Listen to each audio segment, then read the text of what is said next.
For those of you, joining us for the first time, welcome. Our MyOsh webinars are a weekly occurrence, and all we want to do is share what's actually working on the ground in safety. It's free, it's practical, and it exists for one reason, which is to help you guys do your best work. Now, today's topic, I want you to think about the last time your team ran a pre-task brief or sat down after an incident for a debrief. Did it shift your behaviour? Did it surface something you didn't already know? If you hesitated even a little bit, you're in good company. Across our community, people are telling us the same thing. The conversations are happening, but the lessons aren't sticking. In combat aviation, the structured brief and debrief is non-negotiable. It's how teams stay aligned under pressure. It's how they surface risk before it becomes an incident. And it's how they build a culture where honest lessons and conversations actually happen. And more importantly, they actually stick. That discipline has rarely made it into HSEQ ecosystems until now. And joining me today is Sam Gladman and Mike Mason, who are former combat aviation pilots and the co-founders of On Target Teaming, who now help organisations across mining, construction, aviation and beyond build the kind of teams that learn fast, stay aligned and continuously improve. So I'm going to stop yapping now and I'm going to hand you over to Sam and Mike. The floor is yours, my guys. Cool. Thanks, Christina. Welcome, everyone. Thank you for that introduction. I'm not going to go into too much more detail. Sam and I have that background in military combat aviation, flying fighters for a very long time. My background in the UK, now in Australia. Sam's from Australia throughout. And a lot of what we do, as Christina says, stems from briefing and debriefing effectively. There's a lot to that question, or a lot to that methodology. And for a lot of people, I'm sure listening today, there was a question that Sam, Christina, and I came up with a few days ago, a week ago, where we put it out to the MyOsh audience and said, right, well, do you debrief? What do you debrief? Et cetera, et cetera. And the answers came back were really quite enlightening, because there were people that said yes, there were people that said yes, but there were people that said if something happens, and there were some people that said no. So there's quite a few things to explore there, quite a few threads to pull on. That's a lot of what today is going to be about. So please ask questions. That's what Sam and I are here for, to help the community and trying to close that gap of what debriefing can do and how you can do it better is what we're here for today. Sam, what are your thoughts? Thanks, Mike. Yeah, hello everyone. Awesome to be here. Really excited, and thanks to Christina and the team for having us. One of Mike's and our big ethos in what we do is there is a lot of theory behind the stuff that we talk about, for sure. And we run a full 2-day workshop on what we're going to spend less than an hour with you now. So clearly we had to strip that back, and we're going to do our very best to impart some really tangible skills, or tools rather, that you can take into your teams next Monday, and ensure that by implementing those tools, or the tools we've brought to the workshop are ones that Mike and I have deliberately kind of tailored in response to those points that were raised from the questionnaire that he raised as well. So you can't have a good debrief without having a good brief. And Mike in a moment is going to start by talking through what makes a good brief. We are going to share with you today the PDF of our briefing and debriefing guide. And this is actually pretty unique for this event, because typically you would have to partake in one of our in-person workshops to get this guide, but you're all going to leave with it today, and we're going to talk you through how to use it. There is another guide with a little bit more background information that you can get through our website, but today you're getting something that you really have to be in and part of it to walk away with. So hopefully you find it useful. I think what distinguishes combat aviation from the way a lot of other industries use debriefing is that it is absolutely routine for us. It is expected. It's a cultural norm massively, and it happens after every single sortie, every single flight, no matter if it's a simple transit from point A to B to move the jets to a different spot, or the most complex combat mission you've done. We will debrief every single time using the same structure. And there's a reason for that structure, but we'll get into that a little bit later on. So the reason for that, debriefing and briefing on routine events every day, every session that you go to on a work site, for example, is because that's where the learning lives. If you wait until something goes wrong to do a debrief, then you've missed out on essentially catching what drove it to go wrong and a whole bunch of learning in between. More on that to come later. With that in mind, I will share my screen and hand over to Mike to start talking about a brief. Cool. Okay. Thanks, Sam. Christina, can you give us a thumbs up if you can see that? Perfect. All right. So I'm going to start off by talking about the first half of this workshop, this webinar on briefing. And the first headline, first bullet point you can see there is set the tone. Now, if I approach my team and I walk into the room and I sit down and I just stare at the ceiling, take a deep breath. Here we go again. I've got a hell of a headache after last night's party, but let's just get this done and see what we can achieve. It doesn't really instill confidence or a good positive vibe for what we're about to do. But if I actually approach the same room in the same kind of historical context and say, don't know about you boys and girls, my head's a little bit sore after last night, but this is going to be awesome. Let's go. That kind of second vibe, I would hope, is a little bit more positive, and that kind of thing is infectious. It's really quite powerful how you as a leader behave in front of your team, and setting that vibe from the start is really, really quite critical. And it's also worth considering that if your behavior when you're trying to run a brief or as a debrief, as Sam's going to come on to shortly, is markedly different from how it perhaps is in normal day-to-day business, then people, your team are going to know you and they're going to be able to spot the difference and be like, Mike's been a bit weird today, and they're just not going to focus on what you're saying. So again, the whole contagious behavior for a brief, if you don't apply that to the wider aspects of the normal work that you do, then the brief in itself will suffer its impact as well. So set the tone. Start off by setting the tone, gets everything off to the good start. Then we talk about structure. Now, this briefing guide that we're going through now is in itself structured. It's not going to be a one size fits all. It's a start, but depending on the context that you're in, whether it be flying, oil and gas, medicine, the corporate space, whatever, it doesn't matter. But having a structure that works for you and your team is really quite critical. And it's critical because it allows you to make sure that you get through things sequentially, things don't get missed. The people getting briefed know what's coming next because, like it or not, we only have limited attention spans. And I'm fully aware that Sam and I have already been talking for the best part of 10 minutes. And there's no way in a million years that everybody's absorbed our every single word. That is normal human behavior.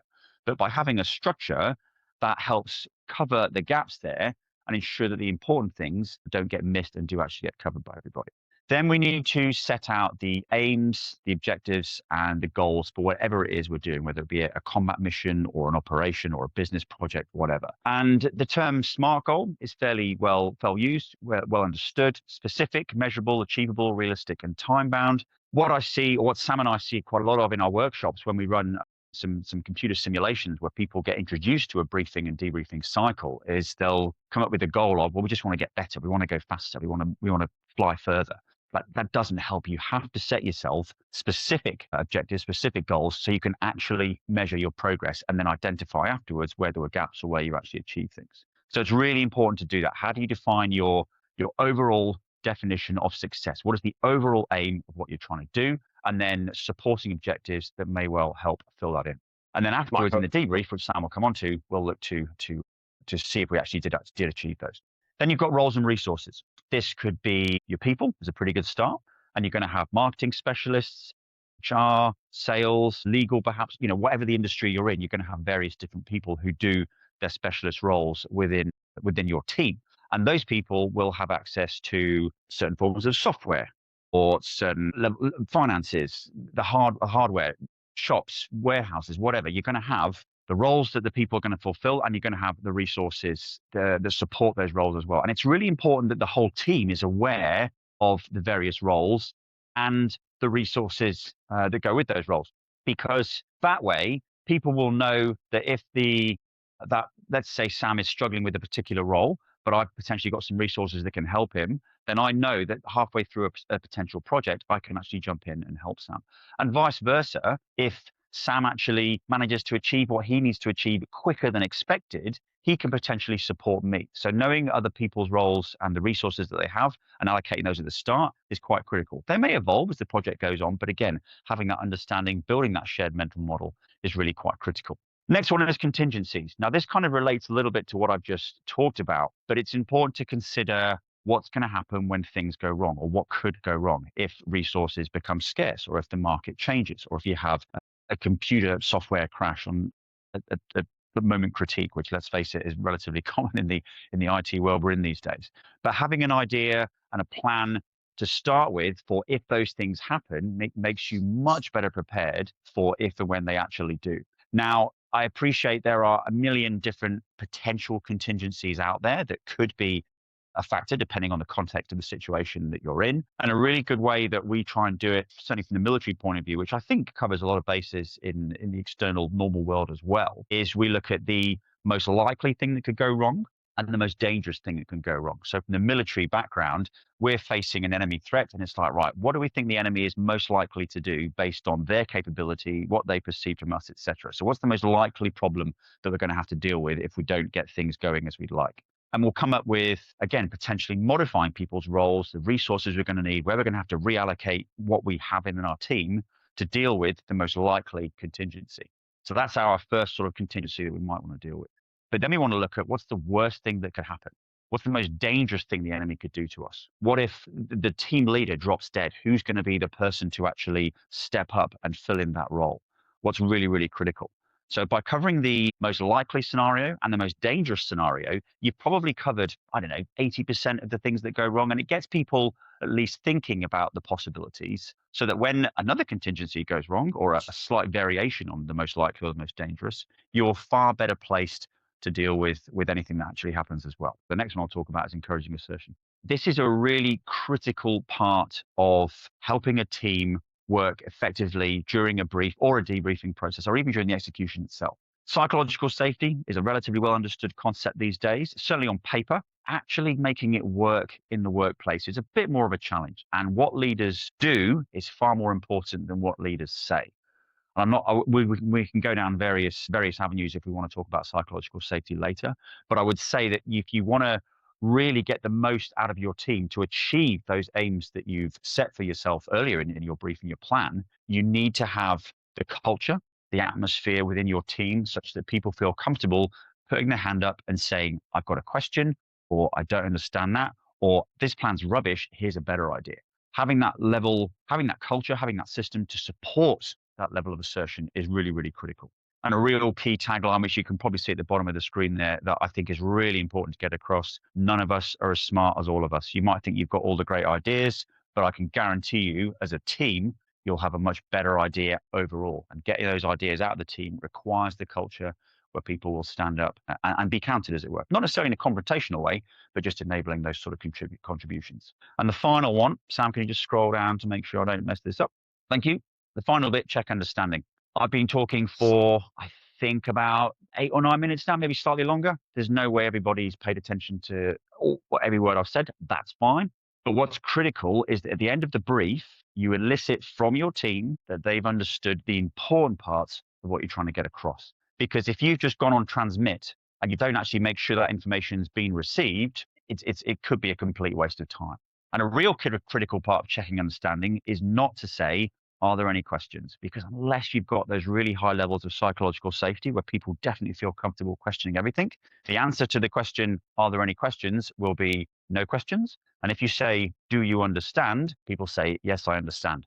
And then afterwards, you'll watch your team disappear out of the office looking at each other saying, "What was Mike talking about? I've got no idea. We'll just make it work. We'll muddle through." So checking understanding is critical. How do you do that? So a great technique that we try and that we teach and that we use is what we call pose, pause, pounce. And it's worth making sure the team know this is the questioning technique that you're going to use. Otherwise, it doesn't work too well. But the idea is that you pose a question to the team, and then you pause to allow the whole team to reflect and consider their answer in their own heads. And then you pounce on Alex for the answer. And that way, Alex has had time to frame his response and then say something back to you. If you use it the other way around, where you pounce on Alex and then you pose the question, Alex has instantly got the sort of startle effect, rabbit in the headlights. Everybody else switches off, and it's actually far harder to get the answer you want. So pose, pause, pounce is much more effective than pounce, pose, and then pause. It can be, some comments we've had in the past when we've talked about pose, pause, pounce, is it does depend on using it effectively, using it well. It does depend on the team that you're in. In the military, I would say most people that Sam and I deal with are used to communicating in a certain way, and therefore pouncing on people, as it were, in a brief or a debrief isn't too much of a problem. People are kind of naturally inclined to speak up. But I do fully appreciate that in other settings outside of what Sam and I are used to, then people might not be overly comfortable being pounced on, as it were.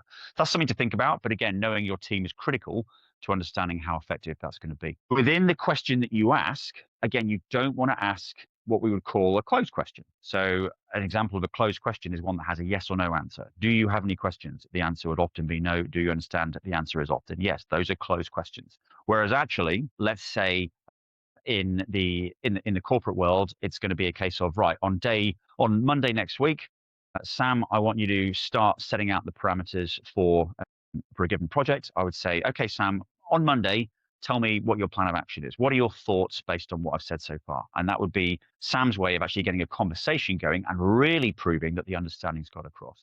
So that's an open question rather than a closed question. Tell me, explain to me, describe to me, show me. Those kind of things are really useful for actually getting people to really prove that they've understood what you've got to say. So once you've checked understanding, go and execute the mission, execute the plan, see what happens. And then afterwards, after you've done what you're going to do, you're going to come back for a debrief. And I'll hand over to Sam to talk about debriefing. Thank you very much, Mike. A couple of questions coming in there. Jeremy talking about aviation and psychological safety. We might circle back to that one at the end, Jeremy, after my section, because it's probably a bit of a larger can of worms. But one that we will go ahead with while it's topical, Jane has asked, would these questions, Mike, be prepared before the session to try and get the answers that you want, or is the pose based on what's coming out of the session? So Jane, obviously there's always caveats and context is a real thing, but 99% of the time, these will be pre-prepared questions because a good brief doesn't happen without preparation. And the whole purpose of that question is to ensure that the people in the room have taken the key piece of information they need to do what you need them to do. And so the best way to think about you don't ask them everything. I personally think to myself, if Jane were to walk out of the room today, what's the one thing she absolutely must get right? And that's what I'm going to have my key to success question for her prepared. So to provide some context there, the reason that we do brief is to align everybody before we go and execute. Now that might be fairly self-explanatory, but as Mike said, these tools, especially roles, resources, contingency, and checking understanding, they exist to verify that shared mental model essentially. Whereas I almost guarantee that what the vast majority of the room at the moment are doing is, through best intentions and maybe just lack of experience, are proceeding into execution without having verified the understanding through a measured and consistent process. So one other thing I just wanted to add, Mike, before I move on, aims, objectives, and goals. It sounds like 3 words for the same thing, potentially. Let me give you an aviation example to put it into context. I think of the aim as being the umbrella of, it's almost like the strategic level that we're trying to contribute to. So for us in a mission in our Hornets years ago, our aim might be to degrade the enemy's ability to defend itself. It's a very big picture kind of strategic aim. And then you can think of the objectives are, how do we know if we've achieved that aim? And that's going to come strongly into our debrief in a moment. And that's where we would start to quantify things. And we would know that we had to destroy 8 out of 9 certain buildings to mean that their whole radar system shut down, as an example. So just a subtle but potentially important distinction between the aim and the objective, because you can have multiple different teams with different objectives contributing to the same aim at the top. Sounds good. And awesome. So it's no mistake that we allude to, let me scroll down, psychological safety once again as our starting point. I think this is very deliberate and very conscious. And without psychological safety in your brief and debrief, you're only going to get so much benefit out of it. As I'm sure everyone in this room knows, it's not just a value statement. It's not a poster when it's done right. And often what it takes is the most influential or the most senior person in the room to put their hand up and say that they've made a mistake in this context. And that can immediately disarm the room and make it okay to admit to your mistakes. So this point here is, it's almost a preamble for you as the facilitator of the debrief to think about and have something that you would do differently next time, and open with that when you come into the relevant part of your debrief to disarm the room. Great. I think we've touched on that enough already. So structure. Mike has touched on structure, and it's equally important in the debrief as it is in the pre-brief for all the same reasons Mike said, especially because in a debrief, for you as the facilitator, there's much more you're on receipt, you're gathering information from the people in the room, and they need to know, if you have a clear structure, they know when to contribute which information. It makes it more efficient. It makes it more comfortable for people to speak up because they know what information is expected at certain parts, and it saves time. So finally, we move into what actually happened.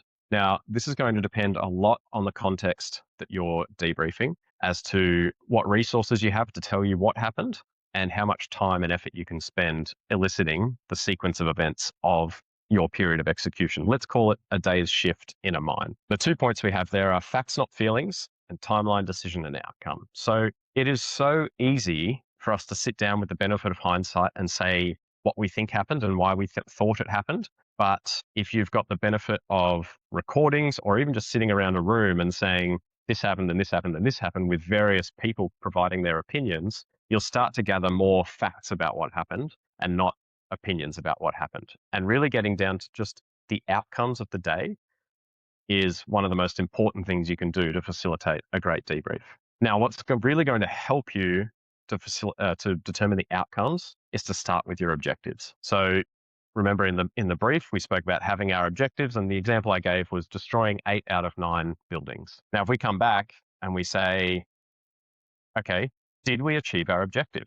We destroyed 6 out of 9 buildings. No, we did not. So straight away, there's something that we're going to look at in our debrief. Or if we did achieve 8 of 9, you might then look at the positive lens and say, well, did we have capacity to achieve 9 out of 9? And the final thing I'll get to here that many, many teams do not do is, let's say, for example, we achieved 9 out of 9. Rock solid. That's a really good outcome. 99% of teams at this point will go, great, let's move on. Let's find the negative thing that we have to debrief. Stop, put a marker there, and come back and debrief what went well. Because if you don't know what went well, you don't know why it went well, you can't replicate that success again when the conditions change. It's really, really important and a part of a high-performing team to debrief and analyze what went well and why, as well as what didn't go as expected. And we've pretty much covered that there by looping back to the aims, objectives, and goals. Okay, the next part is where a lot of people in their responses to that survey said that briefing and debriefing feels and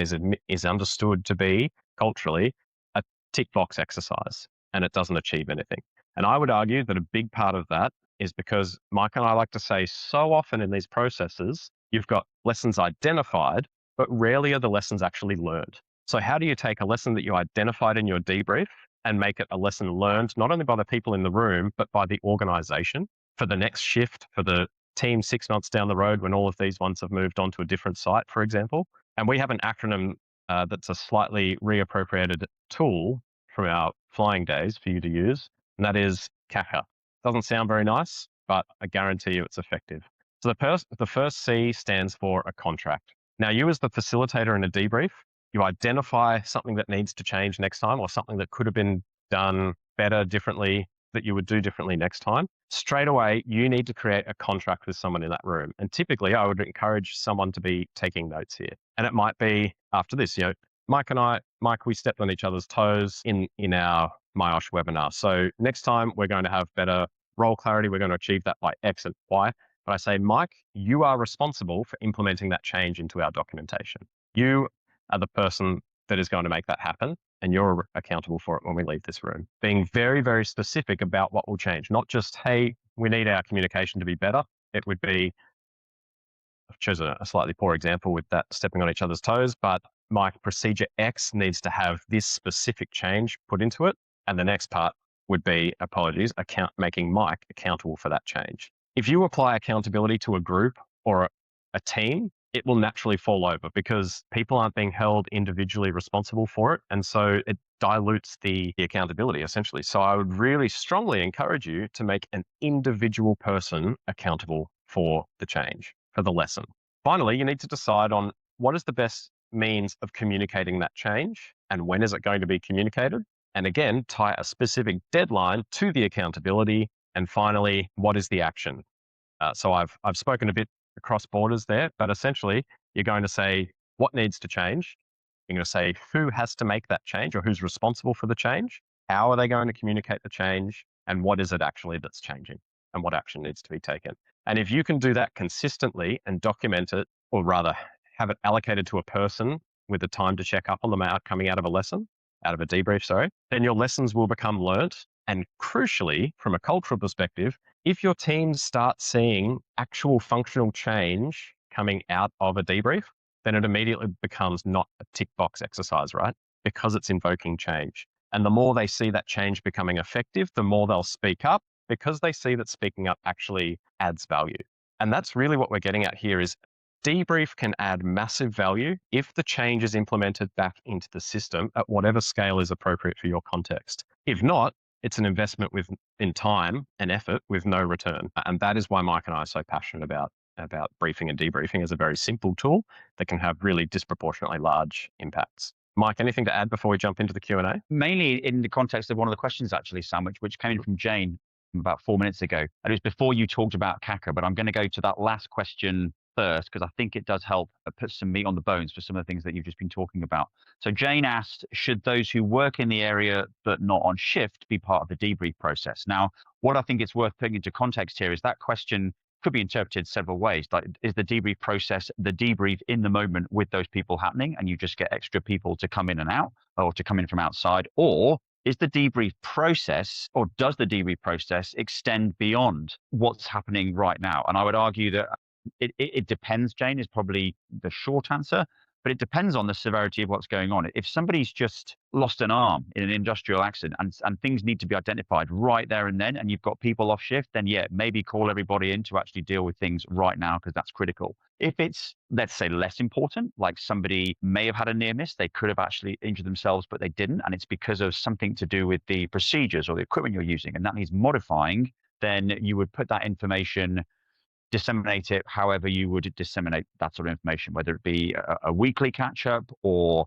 some kind of messaging or bulletin board or whatever. So I would say it depends, but the debrief process relevant information needs to be communicated, but again, deciding what that is and how that gets out there goes beyond the debrief in the moment. So jumping on Mike's thing there, we are presenting this as a relatively formal process, but the beauty is if you keep this approximate process and the facilitating ideas in your back pocket, as it were, it really scales from, hey, you could go as far as, I just drove 600 Ks with my family and I'm going to debrief it with my partner now. And we debrief that process, wouldn't recommend it, but it can be a one-on-one kind of thing, as we used to do. So I flew in a 2-seat aircraft, and each time the 2 people in the aircraft would have their own one-on-one debrief, and it didn't need to be this super formal, elaborate thing, is what I'm saying. But these same tools work all the way up to, as Mike and I have applied them, literally briefing hundreds of aircrew who are about to go and fly a mission all together over the next few hours, and coming back and debriefing the same. So the tools are the same. The scale is very much contextual. And the other thing I would say to that question about, is it different people in the room or people off shift, is perhaps something that we used to do can help you there. And over, let's say, the course of military exercise. So we go up and we do a bunch of flying, and each flight would have its own debrief, and all of these lessons would be captured. But then at the end of that period of work, so maybe it's 2 to 3 weeks where we were in America doing an exercise, we would come together with everyone, all the shifts equivalents, and we'd sit in the room and we'd go over lessons learned, and it would be transmitted to the room. And it would, for example, out of, we learned this, and this, did anyone learn anything else that contributes, to that area of expertise, for example? And that can be a way to kind of satisfy both of those sides of the fence. Cool. Thanks, Sam. What I'm going to do now is just scroll back up to the question that came in from Jeremy about 20 minutes ago. And Jeremy, forgive me, the first question you've written, commercial aviation in Australia have only committed to managing safety via management safety systems recently compared to most industries. Have you seen a good uptake with managing safety proactively this time? Can you unmute yourself, Jeremy, and just explain more about that question? I just find it I'm finding it a little bit confusing as to what exactly you're getting at when you say this time. Just wondering is what the feedback is in the industry. So CASA's only implemented a requirement for safety management plans since the 2010s, sometime in that decade. So it's only been around this industry for a short period of time compared to the balance of other industries. So, for instance, the 4801, which was the old Australian standard, was implemented in most industries in 1997, compared to CASA in 2010s, sometime around then. So there's been, I guess, a bit more of a of a focus on safety management systems in the way of dealing with safety rather than alternatives. So is your question relating to what we think about what CASA are doing, or something a bit more specific? More about how the industry's going in terms of uptake on really formal management systems. Sam, did you get much visibility on this sort of thing through DFSB in your time there? I did. I just want to get into some of the very tangible takeaway Q&As here. Thank you, Jeremy. What about psychological safety in aviation? Is it simply showing personal vulnerability? I don't think psychological safety in aviation really differs that much from psychological safety anywhere. Humans are humans are humans, which is why this debriefing structure is applicable to anything. So I would say that aviation doesn't vary. I think showing personal vulnerability is, however, critical and a very simple way for leaders to encourage that assertion. Whenever I've been in a complicated flying debrief where things have gone wrong, I've made mistakes, my wingmen have made mistakes, and it would have been potentially people getting killed had it been a combat mission. When the person at the front of the room, who is the person in charge, generally more experienced and qualified than me, but when they stand up and they say, "Today I messed up this, this, and this," the empowering weight off your shoulders, where you just go, "Oh, thank God! If they can admit a mistake, then I can admit a mistake." It's really, really powerful, and that's human behavior. That's not an aviation specific thing. So there's more to psychological safety than that, but I would certainly say that's by far the most powerful thing I've ever seen in terms of getting people to talk about errors and mistakes during a debrief. Jeremy? The other thing just on that raises eyebrows quite frequently for us is we are adamant that you cannot have a high-performing team without having high psychological safety, high levels of psych safety. And sometimes that's counterintuitive to what people think, but high performance is built on continuous improvement, and you can't improve if you don't have a culture where you can easily say, "Hey, Mike, I thought you did that really well, and here's how it could be done better next time." Or, "Hey, Mike, that was probably a bit below the standard of what we hold ourselves to. Here's how I think you can get it back up." And Mike and I do that constantly. We'll do it after this because that's how we ensure that we keep improving. And that's because the psych safety is there. Thanks, mate. Cool, thanks, dude. I'm just going to scroll down to Stuart's question, which I think we touched on, but we'll talk about a bit more. So this was at 12:24, Sam, for your reference. Stuart's got an aviation background, now in charge of 100 workers in the civil space in high-risk work, and they believe that a pre-start brief is another tick-and-flick task. Sounds familiar. How can you turn this around? How can I turn this around? I guess a key part of briefing, certainly if it's routine work, and forgive me, Stuart, obviously I'm not familiar with the exact high-risk area, but a lot of high-risk industries, and flying's no different, rely quite heavily on standard operating procedures. So if you've got standard operating procedures, then you can rely on those, and you can essentially make the brief, "Okay, team, today this is going to be standard, except for A, B, and C, because the weather's a bit worse, or the team's running on relatively high fatigue levels, so you need to watch out for each other a bit more." So I would probably argue that's a good approach to try and focus on the differences. Or you could even jump straight in with checking understanding. And if you've got a team that think it's a tick and flick, but you can ask them open questions to find out what they understood from the brief that they haven't had, and you don't get the answers you want, then you don't want to try and catch people out, because let's face it, that pisses people off. But you can use that as a conversation starter to at least prove that the briefing has a tangible benefit. It can be a challenge. Getting people to do something they definitely don't want to do is an art, but there are various tools and techniques. So hopefully that's useful. Some other things you can do there, Mike, on the briefing front. So Mike used the example of, "Oh, this will be standard." And everyone nods and goes, "Yep, great." And then you get to check in your understanding and say, "Okay, when you get to part B in today's process, what does standard mean to you, Joel?" Oppose, pause, pounce, but I'm also validating that understanding before we go out. And, how often has our memory faded from the exact specifics of a procedure? And again, it's not catching that person out. It's going, "Hey, we are all fallible. We are humans. To err is human." And we've just caught something before it became a problem. And on the debrief side, I'll just reemphasize again, Stuart, I think one of the biggest things you can do is to show that the feedback you get invokes change. And if your feedback loop between the debrief and the change is too long, then something you can do as a leader is, again, agnostic of your specific context, is to provide updates and say, "Hey, Pete or team, I got that feedback. Here's how I'm trying to implement it, and here's what I think you're going to see in the future, and I'll keep you updated on it." Yeah. Does that throw a thumbs up, I suppose, if it answers your question, and we can dive deeper?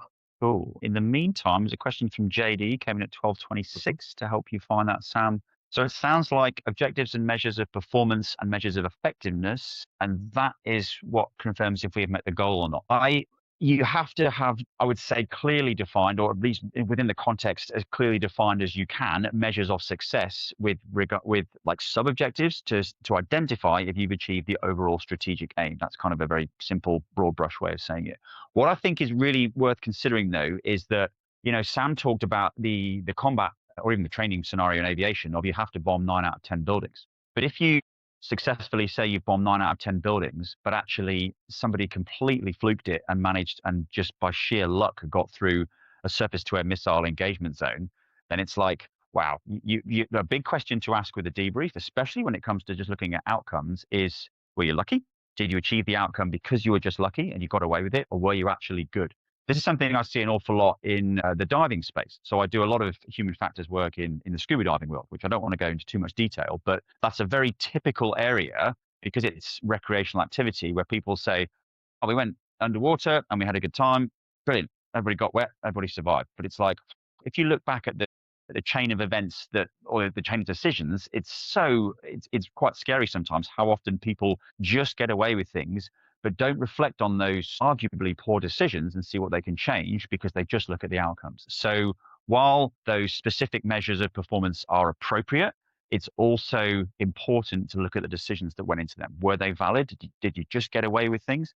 Because you may well have been lucky. And you will see this in aviation all the time with near misses. Recently an airliner, I think it was United, but I'm not sure, clipped this van on short finals to, I think it's Newark Airport in New York. And you just kind of think, Jesus, but the chances are that airplanes have been missing vans, buses, trucks by probably less than 10 feet for quite a while. But because nobody really reflects on that and just goes, well, that was close. Oh, well, never mind. We landed. Hooray.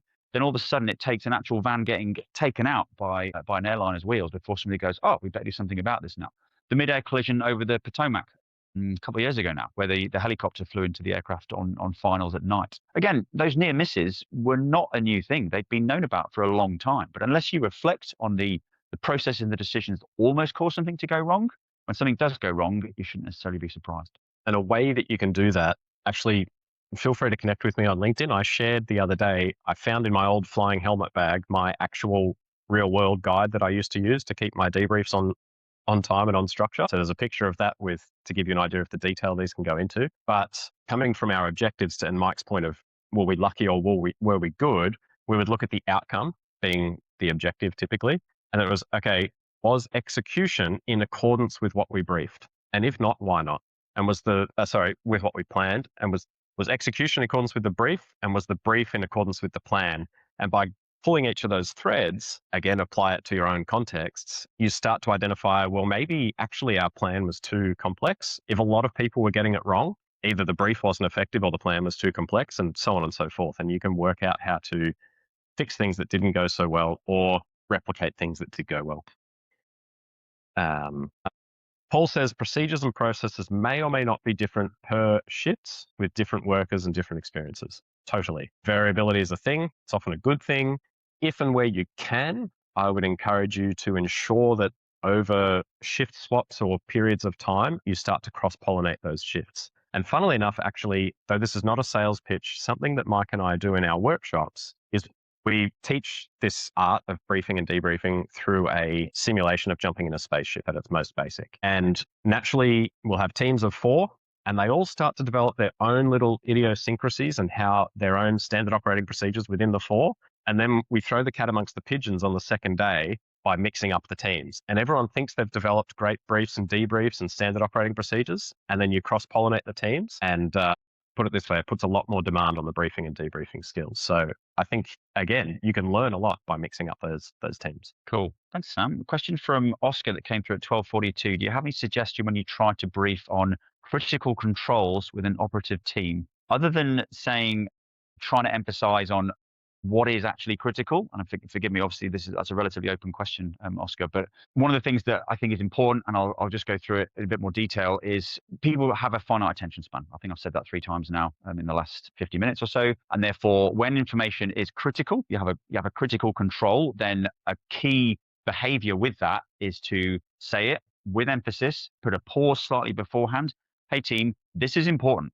Pause for effect, look around, you'll get their attention, say what you've got to say. Remember, that's important. Pause for effect, let it get sunk in, and then move on. So that can be quite a useful way. That behavioral technique of getting the information across is quite critical. Something we'll often see in the simulations like Sam's talked about is people perceive that the more you communicate, the more information you get across. Probably not true, because invariably people will just waffle about irrelevant trivia, which is the simulation is designed to do that.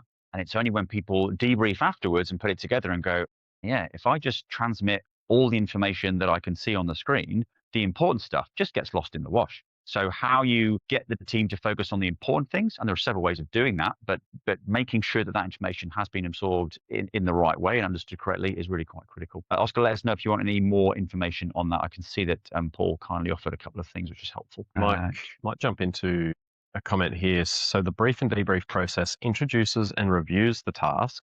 This person's workplace has a high exposure to traumatic images and situations with a high risk of psychological injury. And how does this factor into this model? So I'm going to jump on this briefly. And this came out multiple times in the poll that we put in with registration. So now, Jane, I don't know the specifics of your industry. I'm going to take a bold assumption on healthcare potentially based on what you said, but I think there are two avenues to this. And the first is if it's something that has, I guess, is a traumatic event in and of itself, then I would argue that facilitation, that debrief process should be facilitated by someone with training in trauma counseling or facilitation, so as not to emphasize any damage of that situation. But at the other end of the spectrum, in the more routine stuff, even a poorly run debrief of something that's not traumatic has the potential to be socially traumatic for a person. So for example, a big thing or something I often talk about is you can be running a debrief and with the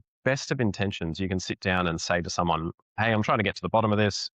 Joe, why did you do that? And I think we've probably all been in a situation where, especially if a superior asks you why you did something, I personally just naturally, lizard brain kicks in and I go into justifying mode. I justify what I was doing and I feel a little bit defensive.